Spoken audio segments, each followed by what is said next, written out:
Hello students, so welcome again, and this is also a very much important question, and in NCERT also this question is present.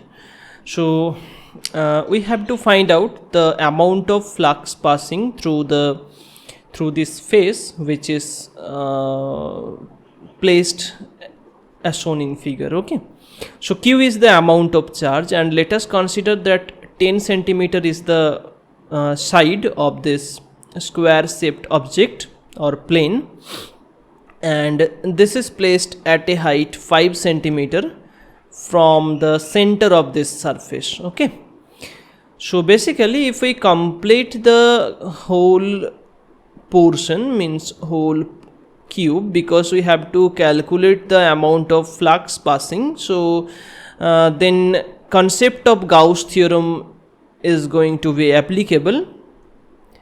So what I am doing here, I am completing the cube, and I am completing the cube in such a way that the charge, this charge Q, is at the center of the cube, and obviously it will be at the center of the cube. What is the reason? Reason is that you can see 10 centimeter is the side. Okay, so if this one is a cube, then height will also be 10 centimeter, right?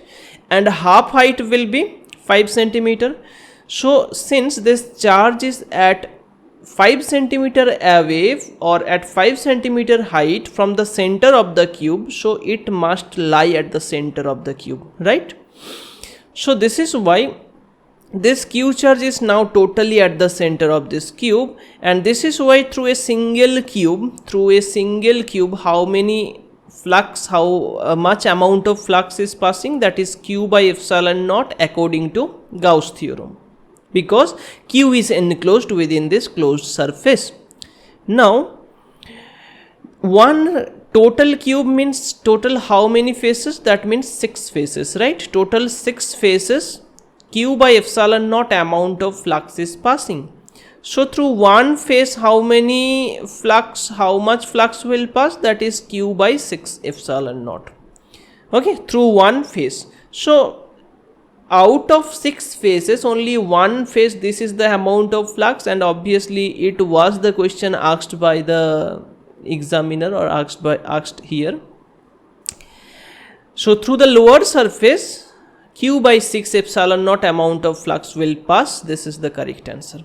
Okay, I hope this video is helpful for you. Thank you.